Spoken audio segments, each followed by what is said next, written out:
Have you ever laughed at someone only to discover they were the one person who could save your life? That's exactly what happened when a CEO mocked her company's quiet janitor in front of an entire hangar, joking that she'd hand him the whole company if he could land her jet. But just hours later, 30,000 feet above a violent Missouri storm, the captain collapsed. The cockpit descended into chaos, and the man everyone had underestimated stood up with a faded blue shoelace wrapped around his wrist and walked toward the flight deck. The North Star jet dropped so hard that every loose object in the cabin seemed to rise at once. A coffee cup struck the ceiling. A leather case slid beneath the seats. Outside the windows, the night over Missouri flashed white with lightning, then vanished behind sheets of black rain. "Keep your heads down," the flight attendant shouted. At the front of the cabin, the cockpit door stood half open. The captain lay motionless across the left seat, an oxygen mask pressed to his face by a passenger who said he was a doctor. The first officer still held the controls, but blood ran from a cut near his temple, and his answers to air traffic control were becoming slower. North Star 6-2. Confirm fuel remaining. The first officer blinked at the instrument panel. 40, maybe 45 minutes. The jet rolled sharply to the right. Eleanor Whitaker gripped the armrest until her fingers went pale. Around her, hospital executives and North Star board members sat frozen beneath the pulsing emergency lights. Derek Sloan kept demanding to know which airport they were heading toward, but no one answered him. Then Ellie noticed the man kneeling in the aisle. Gabe Lawson, North Star's night janitor, had been securing a medical shipping case when the turbulence began. Now, he was helping an older passenger tighten her seatbelt, speaking to her in the same calm voice he used when asking employees to move their feet so he could mop beneath their chairs. "You're all right," he told her. "Keep the belt low across your hips." He looked toward the cockpit. Something changed in his face. Only a few hours earlier, beneath the bright lights of North Star's hangar, Ellie had laughed when Gabe questioned the route through the storm.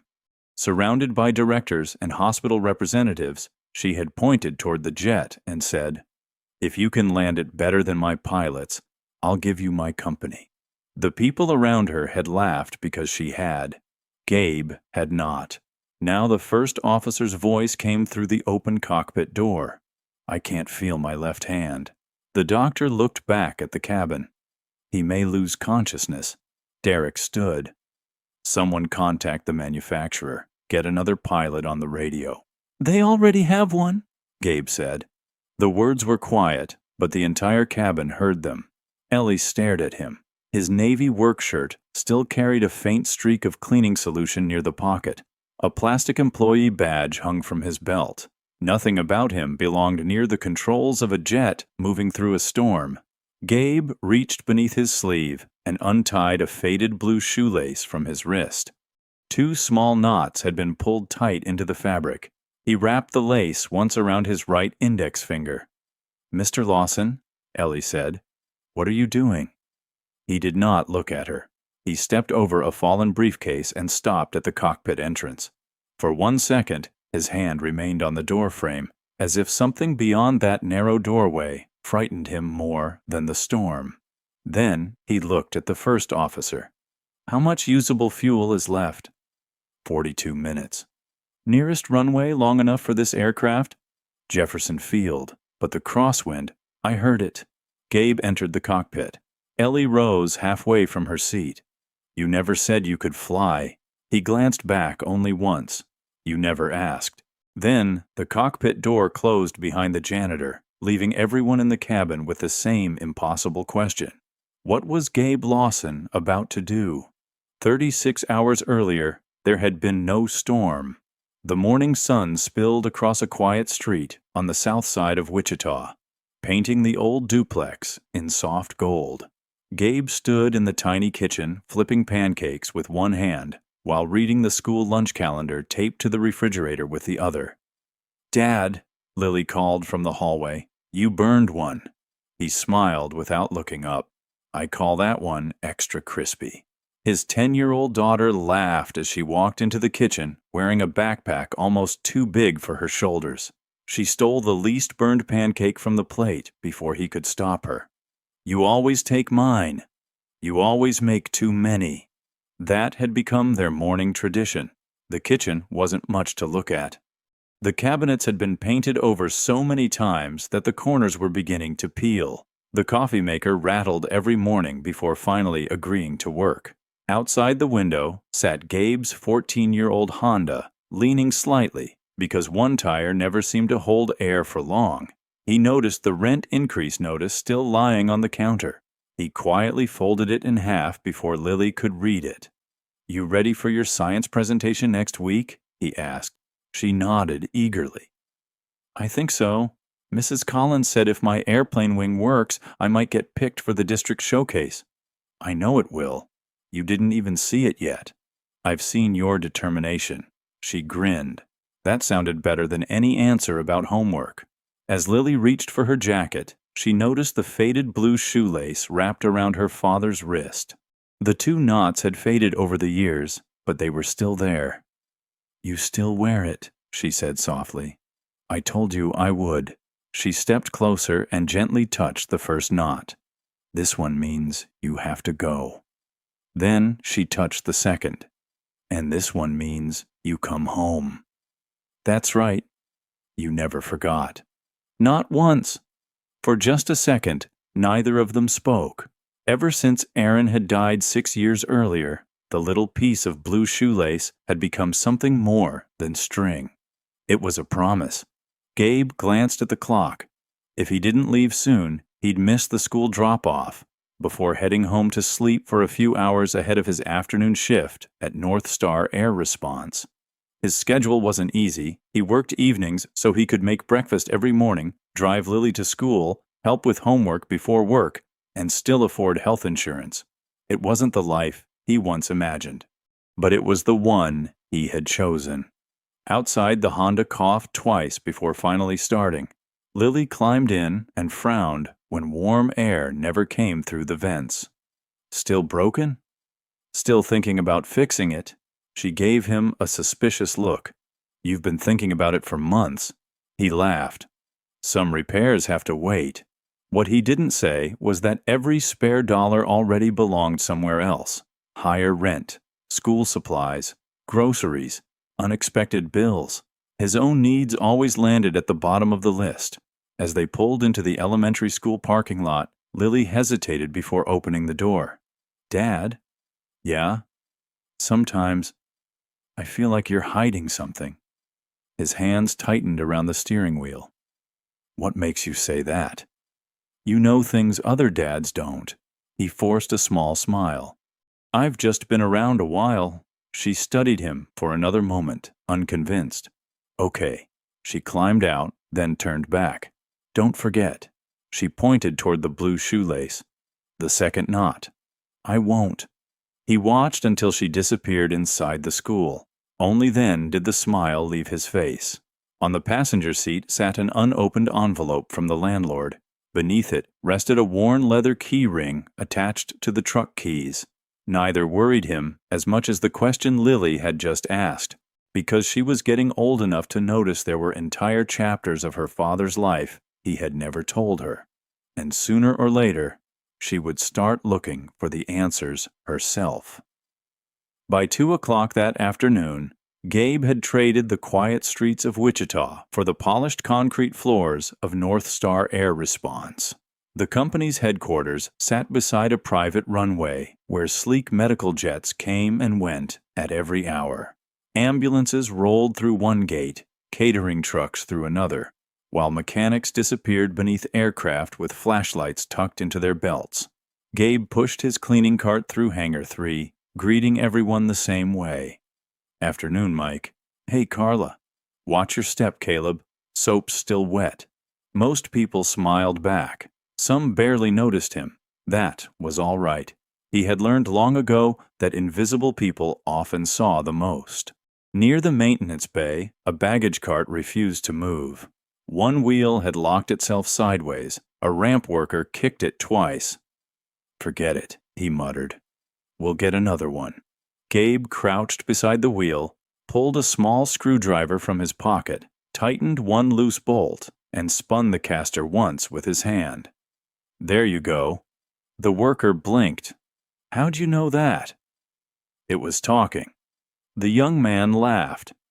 Wheels talk now? They do if you listen. Gabe continued pushing his cart before anyone could thank him.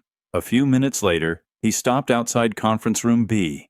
The executive meeting had already ended. Half-empty coffee cups, folded presentation folders, and scattered weather printouts still covered the long walnut table.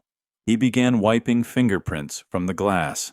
His eyes drifted across one sheet without meaning to.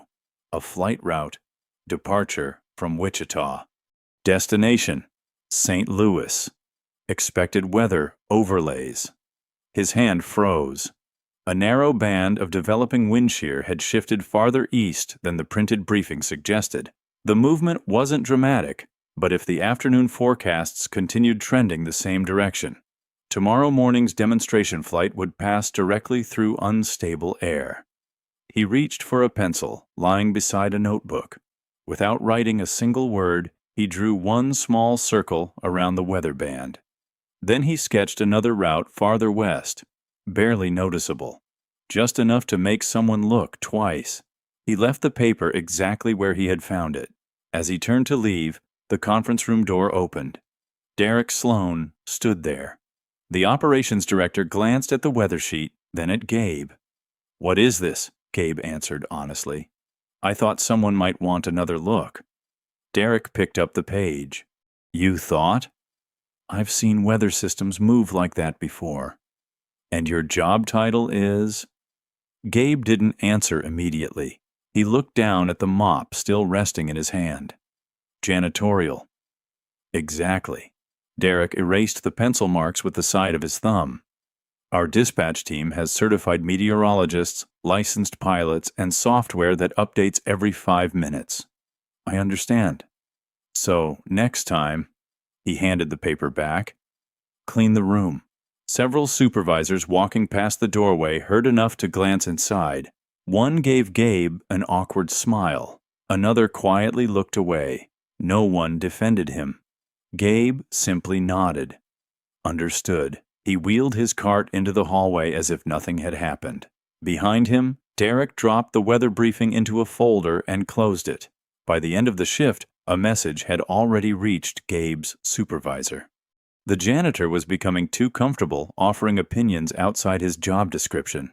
Later that evening, while replacing trash liners near the maintenance floor, Gabe paused beside the large windows overlooking the runway. Dark clouds were already gathering far beyond the western horizon. He watched them a little longer than anyone else would have. Then he quietly returned to work. Because he wasn't worried about being embarrassed. He was worried that tomorrow's weather might not stay on tomorrow's forecast. When Gabe finally pulled into the driveway just after 11 that night, every light in the duplex was off except one.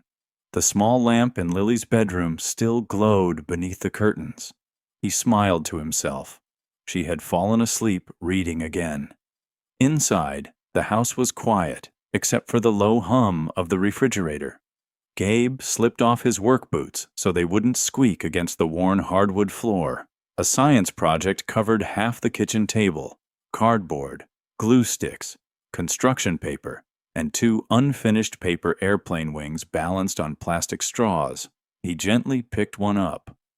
"Lily Lawson," he whispered with a grin. "You're trying to invent lift with tape."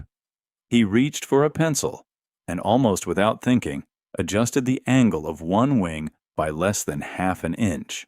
Not much, just enough. The next morning, Lily noticed it immediately. "You changed something." "I may have helped a little." She folded her arms. "So explain it." "The air moves faster over the top if the angle is right." "Why?" "Because."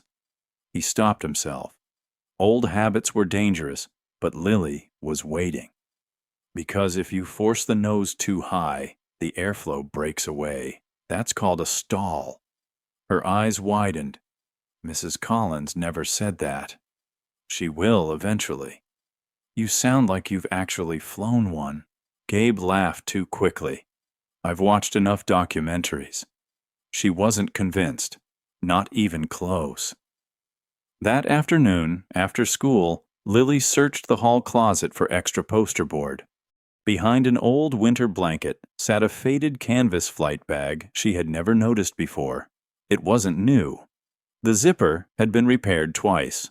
One handle had been stitched back together by hand. Curiosity got the better of her. Inside, she found a thick, laminated checklist, worn smooth around the edges. A silver pen, engraved with initials she didn't recognize. A pair of old aviation headphones wrapped carefully in a towel, and beneath them, a photograph. A younger version of Gabe stood beside a white cargo jet, smiling, with an arm around another pilot. Part of the company logo had been torn away. Only a few letters remained. Air. Before she could study it longer, the front door opened. Lily? She froze. Gabe stepped into the hallway carrying groceries. His smile faded the instant he saw the open bag. Neither of them spoke. He quietly set the grocery sacks on the floor. I wasn't snooping, Lily said. I know. I was looking for poster board. I know. She held up the photograph. Were you a pilot? For several long seconds, Gabe simply looked at the picture. His thumb rested over the missing corner where the company name had once been. Finally, he took a slow breath. That was a long time ago. So it's true? I had a different job. Why didn't you ever tell me?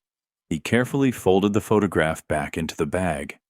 Because that job isn't who I am anymore. But it was. It was. And now you clean airplanes. I clean buildings. She searched his face. You miss it. He looked away toward the kitchen window. Outside, the sky was beginning to darken as another weather front rolled across Kansas. Some things, he said quietly, belong where they happened. He zipped the flight bag closed. Lily wanted to ask another dozen questions. Instead, she watched him carry the bag into his bedroom and place it on the top shelf of the closet, higher than before. Later that night, after Gabe had gone to bed, Lily opened her tablet beneath the blankets. She enlarged the photo she had secretly snapped before giving it back. Most of the company name had been torn away, but one word beneath Gabe's smiling face was still perfectly clear. Captain. Lily stared at the screen until her bedroom door clicked shut.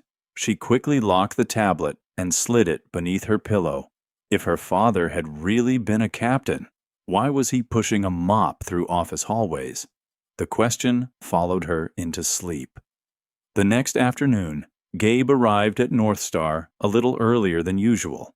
Rain clouds had thickened across the western sky, turning the white hangar walls gray before sunset.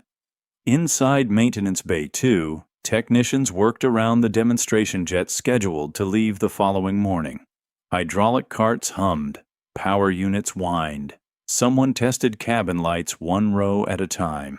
Gabe rolled his cleaning cart beneath the left wing, stopping only when something unfamiliar caught his attention. It wasn't loud. Most people wouldn't have noticed it. A faint electrical smell drifted through the open equipment panel near the auxiliary power distribution compartment. Warm insulation. Barely there. He looked around. Caleb Morris, the young contract technician, was finishing paperwork beside a toolbox. Caleb, Gabe called quietly. The young man walked over. What's up? Gabe pointed without touching anything. Do you smell that? Caleb leaned closer. At first he shrugged, then his expression changed. Yeah. He removed the inspection cover. A section of wire insulation had turned slightly brown from excessive heat. It wasn't smoking. It wasn't failing. But it wasn't normal. Caleb frowned. If I report this now, we'll delay tomorrow's flight. Gabe didn't answer immediately. Instead, he waited while Caleb checked the wiring with a flashlight. "It's still within limits," Caleb muttered. Maybe isn't the same as yes." Caleb sighed. "You don't understand." "No? I'm still on probation. Derek already thinks I slow everything down." He looked toward the operations office overlooking the hangar floor. "If I hold this airplane for another inspection." He didn't finish the sentence. He didn't have to. Gabe knew exactly what he meant. The older man rested both hands on the handle of his cleaning cart. "My dad used to tell me something." Caleb looked up. "A signature stays longer than fear." The young technician gave a tired laugh. "That's easy to say." "No." Gabe shook his head. "It isn't." Silence settled between them. Finally, Caleb picked up the inspection tablet again. "I'm requesting another electrical review." Before he could press send, Derek Sloan appeared from the office above. "What now?" Caleb hesitated. Gabe didn't speak. This wasn't his report to make. Caleb swallowed. "I found discoloration on the auxiliary wiring. I'd like another inspection before release." Derek looked annoyed. "Is this because of yesterday?" "No, sir." "Then why are we discussing a wire that's still inside operating limits?" "Because I don't know why it heated up." For a moment, nobody moved. Then Derek noticed Gabe standing nearby. His eyes narrowed. "Did he put this idea in your head?" Caleb glanced at Gabe.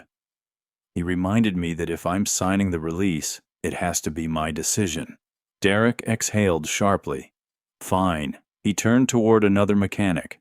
"Take another look, quickly." The inspection lasted less than 20 minutes. The second mechanic confirmed that one aging section of insulation should be replaced before the aircraft flew. It wasn't dangerous, not yet, but replacing it now prevented a future failure. The repair delayed the demonstration schedule by less than an hour. As workers packed away their tools, Caleb approached Gabe. "You probably saved me from signing something I'd spend years worrying about." Gabe smiled. "No." He picked up his mop again. "You saved yourself." From the observation window above, Derek watched the two men. The airplane had been repaired. The problem was solved. Yet all he could think about was the janitor who seemed to know exactly where to look. By the end of the shift, Derek had made up his mind. Tomorrow's demonstration flight would leave on time, and no warning from a man carrying a mop was going to delay it again. The next morning, Hangar 1 looked less like a workplace and more like a stage.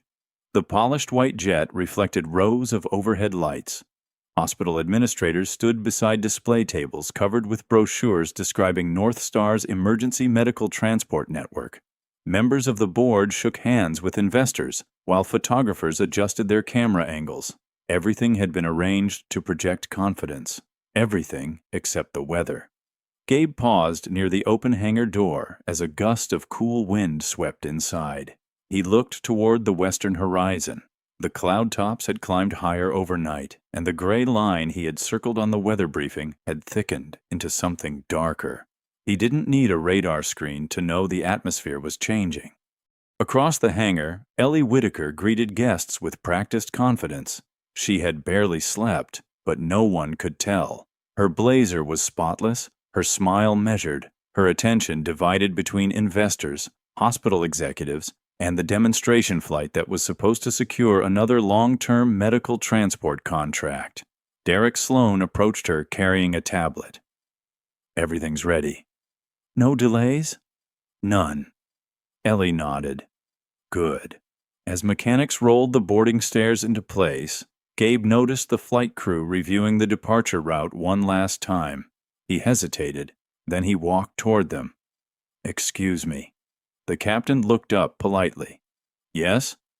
"I know this isn't my place," Gabe said, "but the weather west of Columbia has developed faster than yesterday's forecast. If you shift farther west before turning east, you'll add maybe 20 minutes, but you'll stay clear of the strongest shear." Before the captain could answer, Derek stepped between them. We've already approved today's route. I understand. So let the professionals do their jobs. Gabe simply nodded. I was only trying to help. Several guests nearby had already turned to watch. One investor leaned toward another. Who's that? The janitor, someone answered quietly. An awkward silence settled over the group. Ellie saw every face looking in her direction. Pressure tightened across her shoulders. She needed confidence. She needed certainty. Instead, she had a maintenance worker with a mop questioning a flight plan in front of clients. A nervous laugh escaped someone near the back. Ellie forced herself to smile. Mr.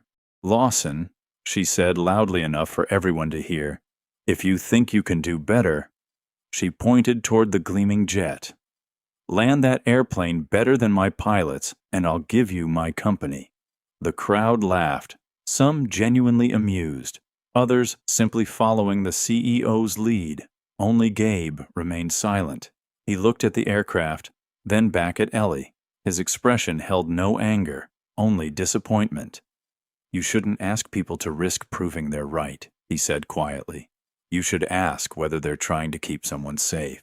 The laughter faded almost immediately. For a brief second, nobody knew what to say. Ellie felt heat rise into her face. She wanted to take the words back. Instead, she glanced toward the boarding crew. We're on a schedule. Gabe gave one respectful nod. Yes, ma'am. He turned away without another word and pushed his cleaning cart toward the service corridor. No dramatic exit. No argument. No attempt to embarrass anyone. That somehow made the silence behind him feel even heavier. Minutes later, as passengers prepared to board, a hospital logistics coordinator hurried across the tarmac carrying a secure transport case. The dialysis unit can't travel alone, she called. Our medical escort was admitted overnight with appendicitis. We need someone to accompany the equipment and sign the custody transfer in St. Louis. People looked at one another. No one from the executive team could leave. The flight crew already had full responsibilities. Then Gabe stopped walking. If all you need is someone to stay with the equipment, he said, I can go. The coordinator blinked. You'd do that? It's for a child waiting on treatment, isn't it? She nodded. Then let's not keep them waiting. From across the hangar, Ellie watched the janitor climb the boarding stairs carrying nothing more than his lunch bag and a quiet sense of purpose. Neither of them knew that before the morning was over, the joke everyone had laughed at would become the one promise no one could forget. The cabin smelled faintly of fresh coffee, leather seats, and the antiseptic scent drifting from the secured medical transport case strapped into the rear cargo section. A pediatric dialysis unit, worth more than most houses. More important than its price was the child waiting for it in St. Louis. Gabe checked the security seal one last time, signed the custody form, and quietly took the last passenger seat on the left side of the cabin. He wasn't flying to prove anyone wrong. He was making sure a little girl he'd never meet would have the equipment she needed to stay alive. Outside, rain tapped softly against the oval windows. The captain's calm voice came over the speakers. Good morning, everyone. Flight time will be just under 2 hours. We may experience a little weather during the second half of the trip. Gabe looked out the window. The clouds were already building faster than a little weather. His phone vibrated. Lily. He answered before the second ring. Hey, Bug. Dad? Her voice carried the familiar mix of curiosity and caution. You forgot your thermos. He smiled. I guess I did. You never forget it. I had a busy morning. There was a pause. Then she asked quietly, You're on the airplane now, aren't you? I am. Working? Just helping deliver something important. She hesitated. I looked at that picture again. Gabe closed his eyes for a brief moment. I figured you might. You were really a captain. He rested his head against the seat. We'll talk when I get home. You promise? I promise. Another silence. Then Lily spoke so softly he almost missed it. You still have the knots? Without thinking, Gabe looked at the faded blue shoelace wrapped around his wrist. His thumb rested against the first knot, then the second. "They're still here." "So you'll come home?"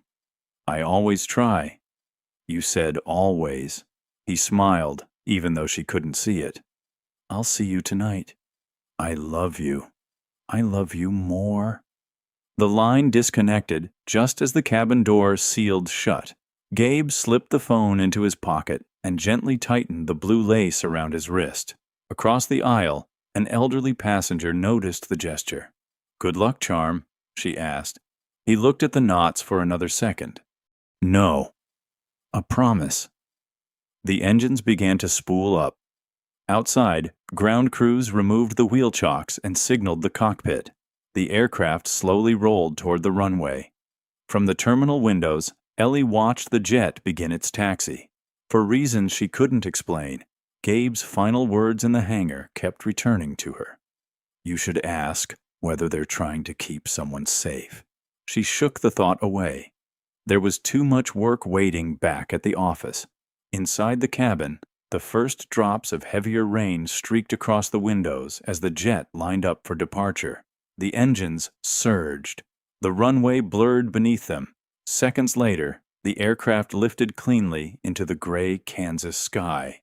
As Wichita disappeared beneath the clouds, Lily sat alone in her bedroom after school with the photograph still open on her tablet. She enlarged the torn corner one more time. This time, she noticed something she hadn't seen before. Beneath the word Captain, there was a faded last name. Lawson. She opened a search engine and slowly typed 2 words. Captain Gabriel Lawson. Within seconds, an old newspaper article appeared. The headline made her heart stop. Her father wasn't simply someone who had once flown airplanes. Years earlier, people had trusted him to save lives above the clouds. At that same moment, hundreds of miles away, the first flash of lightning illuminated the darkening sky ahead of North Star's jet. The weather Gabe had feared was no longer sitting on tomorrow's forecast. It was waiting directly in front of them. For the first 40 minutes, the flight felt almost ordinary. The rain stayed outside the windows. The passengers relaxed enough to reopen laptops and continue quiet conversations. A flight attendant poured coffee while the engines hummed with steady confidence. Only Gabe seemed unable to settle. Every few minutes, he looked through the oval window toward the towering cloud wall ahead. It wasn't simply growing, it was building upward, fast. The captain's voice reached the cabin. "We'll experience a little turbulence in a few moments. Please return to your seats and fasten your seat belts." Seat belt lights chimed. Gabe tightened the strap across his lap and glanced toward the secured dialysis unit. The cargo restraints were still tight. Good. The first jolt came without warning. The jet dropped several feet. Gasps echoed through the cabin. Coffee splashed onto tray tables. Then came another violent shake. Outside, lightning flashed so close that the entire cabin turned white before falling back into darkness. The aircraft climbed, dropped, rolled. Somewhere overhead, luggage shifted inside a storage compartment. The flight attendant grabbed the nearest seat and remained there, unable to continue down the aisle. In the cockpit, voices became sharper. Weather radar just painted red. "I see it. We're getting stronger crosswinds." The airplane shuddered again. Gabe quietly counted the seconds between lightning flashes. Too close. Much too close. Suddenly, a loud warning tone echoed through the cabin. Not the seatbelt sign. Something else. Passengers exchanged frightened looks. Then everything happened at once. The airplane lurched violently left. A heavy thud came from the cockpit. Silence. Only one voice answered air traffic control now. The first officer. His breathing sounded strained. "North Star 62, experiencing difficulty." The transmission broke apart in static. Another violent burst of turbulence slammed everyone sideways. The cockpit door flew partly open before locking again. The flight attendant rushed forward. Seconds later, she returned, pale.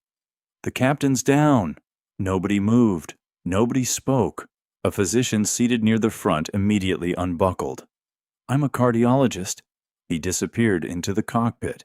Another passenger called out, "What's happening?" No one answered. The aircraft suddenly pitched downward. Oxygen masks did not deploy, but the cabin filled with the unmistakable sound of loose objects striking walls. A medical case slid several inches before its straps caught. Gabe was already on his feet. He steadied the equipment with one hand while helping an elderly passenger tighten her seatbelt with the other. "Keep your head back," he said calmly. "We're okay." His voice never rose, not even once. The doctor reappeared from the cockpit only long enough to call toward the cabin. "The captain's unconscious." The words spread faster than panic itself. Someone began crying. A businessman reached for his phone, even though there was no signal. Derek Sloan stood abruptly. "We need another pilot." "There isn't one," someone answered. "There has to be." Inside the cockpit, the first officer struggled to keep the wings level. Blood trickled from a cut across his forehead where he had struck the instrument panel during the last violent roll. His left hand trembled on the control yoke.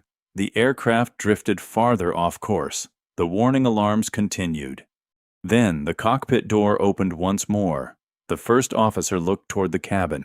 His eyes found Gabe. "You..." His breathing caught. "You've been watching everything." Gabe stepped closer, but remained outside the doorway. "What do you need?" The young pilot swallowed hard. "Tell me the crosswind correction." Several passengers stared at Gabe in confusion. He answered without hesitation. "Depends on your ground speed. Give me your airspeed." The first officer froze. Only another pilot would have answered that way.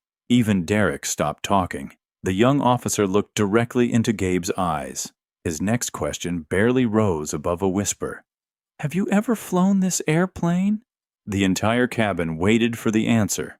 Gabe looked once toward the faded blue shoelace wrapped around his wrist, then back into the cockpit. He quietly spoke a string of numbers, not an explanation. Not a story, a certification number. One that air traffic control could still verify. The first officer stared at Gabe for half a heartbeat before grabbing the radio. "Kansas City Center, verify pilot certification number." Static crackled across the speakers. Every second felt painfully long. Then the controller answered. "Certification confirmed." The cabin fell silent. Even Derek Sloan looked as though he had forgotten how to breathe. The young first officer turned toward Gabe. "Captain Gabriel Lawson?" Gabe lowered his eyes. "It used to be." "I need your help." He stepped into the cockpit. The doctor moved aside while continuing chest compressions on the unconscious captain. Warning lights blinked across the instrument panel. Rain hammered against the windshield so hard that the outside world disappeared behind moving sheets of gray. Gabe slid into the left seat, only after making sure the captain had been carefully moved clear enough for him to reach the controls. His hands hovered above the yoke. Not touching it. Not yet. 6 years. 6 years since he had sat in a cockpit. His breathing slowed. The smell hit him first. Warm electronics. Jet fuel. Coffee. The familiar scent of thousands of flights. For one dangerous moment, another cockpit replaced this one in his memory. Denver. 6 winters earlier. His phone vibrating while he waited for weather clearance. Aaron's sister calling, then calling again. Then again. By the time he landed, Aaron was already gone. He had driven straight from the airport to the hospital still wearing his uniform. Lily, only 4 years old, had climbed into his lap and asked the question that never truly stopped echoing. "If airplanes bring everybody home, why didn't they bring you home for Mommy?" He had never found an answer. He kept flying for several months afterward. Every checklist remained perfect, every landing safe. But sleep disappeared. Small mistakes began creeping into places they had never belonged. Nothing dangerous. Not yet. Still, Gabe recognized something his instructors had taught years before. A tired pilot was often the last person to admit he was tired.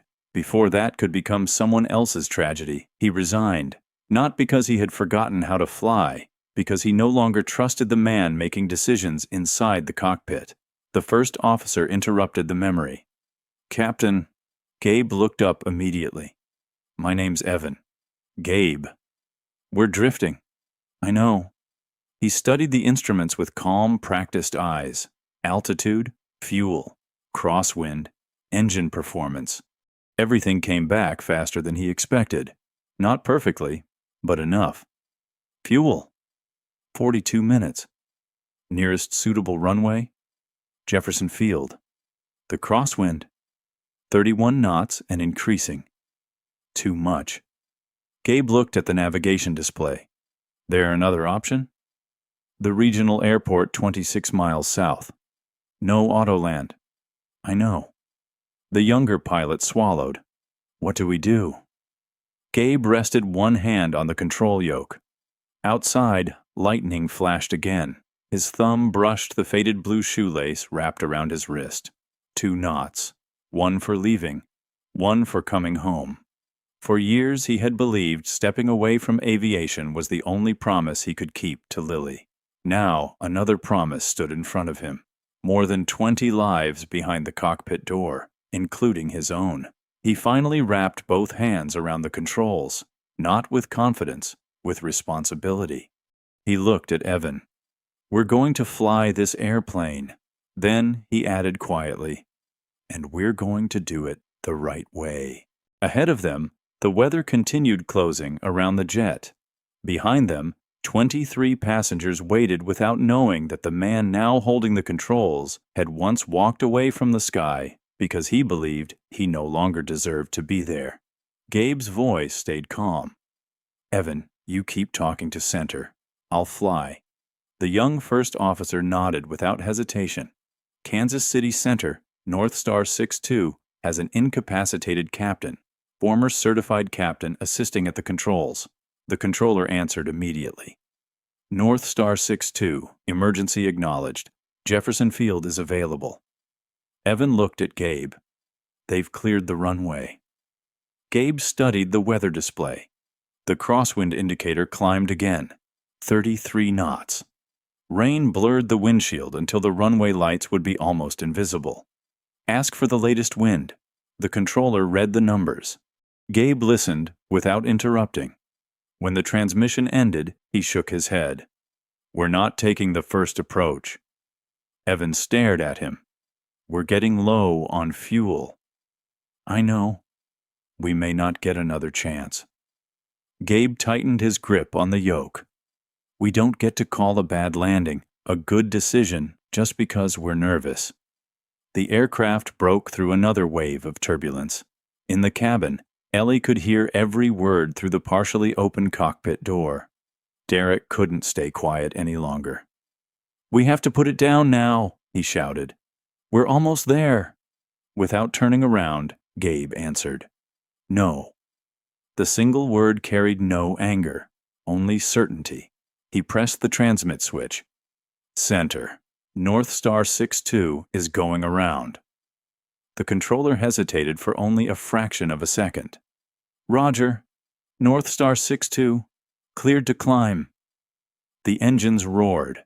Instead of descending toward the runway, the jet climbed back into the rain. A few passengers cried openly. Others gripped one another's hands. Ellie closed her eyes. She finally understood something she had never appreciated sitting in conference rooms. Real leadership sometimes looked exactly like refusing the fastest answer. After one wide circle south of the airport, the wind began easing, only slightly. Enough.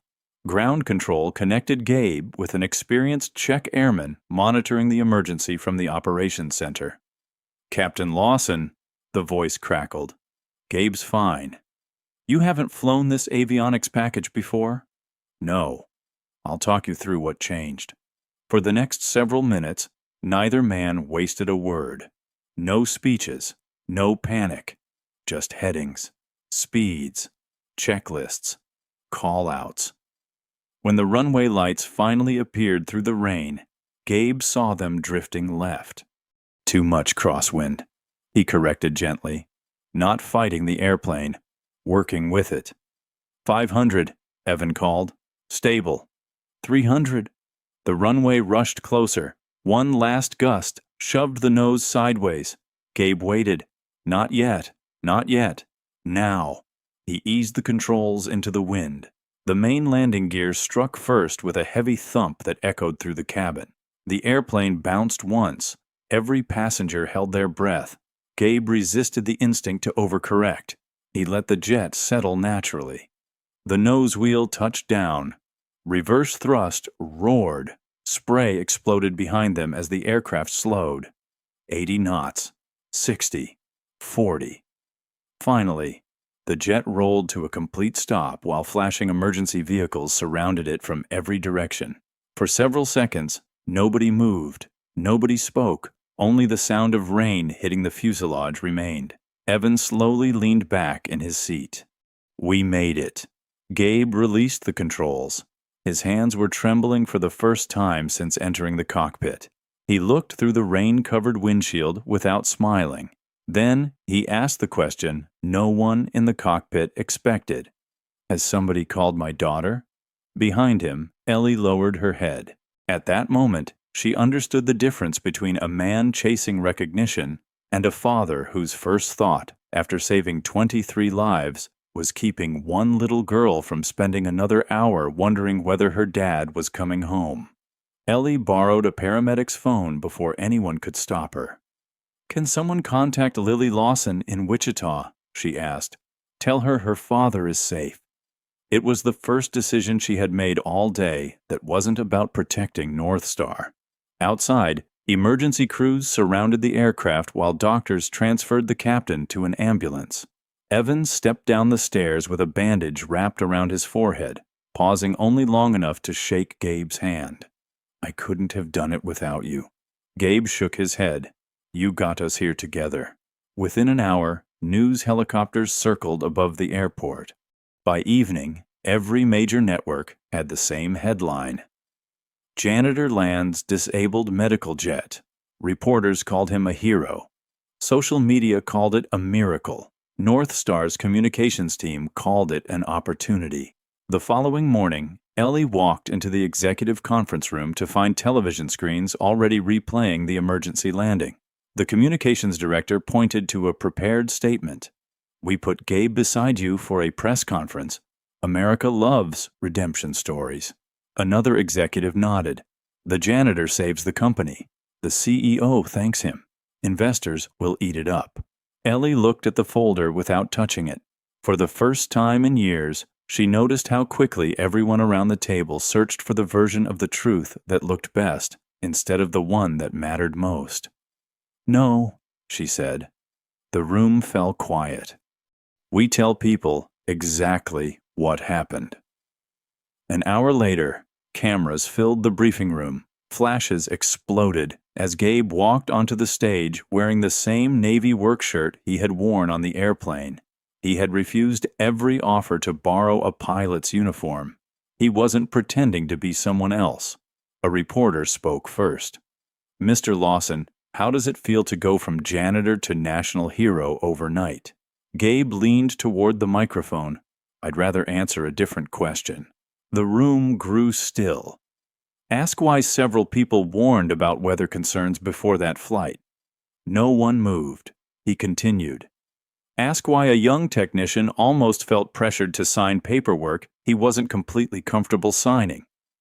Caleb, watching from the back of the room, lowered his eyes. And ask why people only listened after an emergency proved someone without the right job title might still know what they were talking about. Silence settled over the room. Every camera turned toward Ellie. She could have defended herself. She could have blamed the weather, or Derek, or bad luck. Instead, she stepped to the podium. Mr. Lawson is right. The words seemed almost impossible for her to say. Our company rewarded schedules more than questions. She looked directly into the cameras. I made decisions that allowed that culture to grow. That responsibility belongs to me. Derek shifted uncomfortably in his chair. Ellie continued. Effective immediately, Derek Sloan is suspended pending an independent investigation into operational practices. No applause followed, only more questions, exactly as it should have been. After the reporters left, Ellie found Gabe alone near a window overlooking the runway. She carried a thick leather folder. I made a promise yesterday. She placed it on the table between them. The board has authorized me to offer you executive authority over North Star's Operational Safety Division. Gabe looked at the folder but didn't open it. You said you'd give me your company. I did. And now I'm asking you to help change it. For a long moment, Gabe said nothing. Then he gently closed the folder and slid it back toward her. If we're going to talk about that, he looked out at the runway where mechanics were already preparing another airplane. There are 4 conditions. Ellie nodded. She had expected him to negotiate salary or stock. Instead, she realized she had no idea what Gabe Lawson was about to ask for, and somehow she already knew every condition would have nothing to do with himself. Gabe rested one hand on the leather folder before sliding it back across the table. My first condition, he said, is that Caleb Morris gets hired full-time. Ellie nodded without hesitation. Done. My second is that anyone, from a mechanic to a janitor, can stop a flight over a legitimate safety concern without risking retaliation. She wrote it down herself. My third is that simulator training comes back for every flight crew and every emergency response team. Not because regulations demand it, because lives do. She looked up. And the fourth? Gabe smiled for the first time since the airplane had landed. I choose when I fly. Ellie frowned slightly. I don't understand. My daughter already lost one parent. He glanced toward the runway beyond the conference room windows. I'm not giving her the other one to a schedule. For a long moment, Ellie simply sat there. Then she reached for the folder again. You never wanted my company. I wanted it to become safer than the one I walked into. 1 year later, North Star looked different. The changes weren't dramatic from the outside. The logo was the same. The airplane still carried patients, transplant teams, and life-saving equipment across the Midwest, but inside the company, something fundamental had changed. Every safety report was reviewed by title-blind policy. Names and job positions were removed before concerns reached management. Simulator sessions that had once been considered expensive were restored. Ground crews now trained alongside pilots. And a simple sentence appeared on posters throughout every hangar. Good safety has no job title. Caleb Morris had become one of North Star's youngest lead technicians. Whenever new employees apologized for asking too many questions, he smiled and answered the same way. The dangerous question is the one nobody asks. Gabe accepted the position of Director of Independent Flight Safety. He worked predictable hours, trained crews, reviewed emergency procedures, and slowly completed the requirements to restore his flight qualifications. He no longer flew every week, only when he chose to, only when it fit the life he had promised Lily. On a bright Saturday the following spring, North Star hosted its annual Family Day. Children climbed into parked aircraft while pilots explained cockpit instruments. Mechanics let kids inspect engines with flashlights, and food trucks lined the edge of the hangar. Lily stood beside her father, holding a brand-new blue shoelace. Without saying a word, she tied it carefully to the handle of his old flight bag. This one had 3 knots. Gabe looked down. I only remember 2. She smiled. I added another. What does it mean? She slipped her hand into his. The first means you leave. The second means you come home. And the third? She squeezed his fingers. It means you don't have to carry everything by yourself anymore. For a second, Gabe couldn't answer. His eyes filled before he could hide it. A training jet slowly taxied toward the runway. This time, Gabe climbed aboard because he wanted to. Not because he was running from grief. Not because he was trying to prove who he used to be. As the aircraft turned toward the runway, he looked through the side window. Lily stood behind the safety fence, smiling. She raised 3 fingers into the air. Gabe raised 3 fingers back. It wasn't a promise that he would never leave again. Life didn't make promises like that. It was something stronger. A promise that no matter how far life asked him to travel, he would always keep finding his way home. Months later, visitors touring North Star often noticed a framed photograph hanging outside the safety training center. It wasn't the picture of the emergency landing that had made national headlines. It wasn't Gabe standing in front of reporters. It wasn't even the company's newest jet. It showed nothing more than a faded blue shoelace tied to an old flight bag. Beneath it, a small brass plaque carried a single sentence. Character is measured long before anyone notices your courage. And perhaps that had always been the real story. Not that a janitor landed an airplane, but that a good father never stopped becoming the man his daughter already believed he was. If this story touched your heart, leave a comment and share the lesson with someone who still believes kindness, humility, and doing the right thing can change more lives than we ever realize. But that a good father never stopped becoming the man his daughter already believed he was. If this story touched your heart, leave a comment and share the lesson with someone who still believes kindness, humility, and doing the right thing can change more lives than we ever realize. When Lily tied that 3rd knot onto Gabe's old flight bag, it wasn't just a piece of blue shoelace anymore.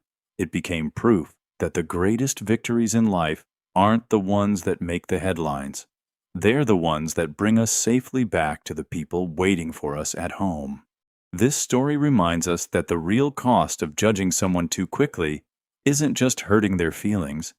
It can mean overlooking the wisdom, courage, and integrity that could protect us all.